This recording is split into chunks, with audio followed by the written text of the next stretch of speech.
This is your Valley Neighborhood Forecast. Hello everyone, I'm meteorologist Mike Kruger. Still another sunny day out there, but temperatures are actually dropping from what we saw yesterday. We'll call for highs mainly in the mid-80s for your daytime highs today as a storm system rides to our north over the Pacific Northwest. That is what's going to be responsible for our cooler temperatures. But really, it's going to be a fairly dry system as it's not going to bring us any rainfall, even for the mountains.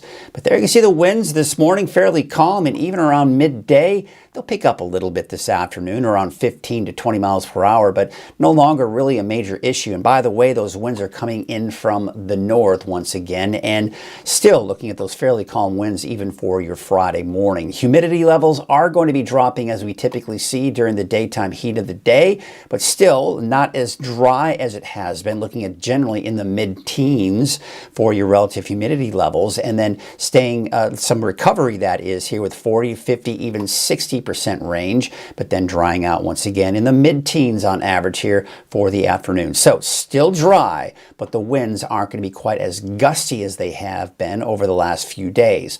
Let's take a look at Futurecast and looking at most of the clouds developing in the afternoon for the higher elevations, but we could see a couple of passing clouds through the second half of the day today, but mainly clear skies as we go into tonight. All right, let's take a look at your valley neighborhood forecast. To the south, temperatures in the mid-80s. Looks like 85 seems to be that magic number for many of you in the valley for today, otherwise low to mid-80s, and then even cooler, just by a few degrees on Friday before we warm back up as we go into the weekend. Up north, 78 for Lakehead and Whiskeytown, 83 for the city of Shasta Lake, Redding, a high of 85 degrees. There's your 7-day forecast for Redding. We're back up into the around 90-degree mark by the time we do go into the weekend. Another dip in our temperatures by Memorial Day, back in the low 90s by Tuesday and Wednesday of next week.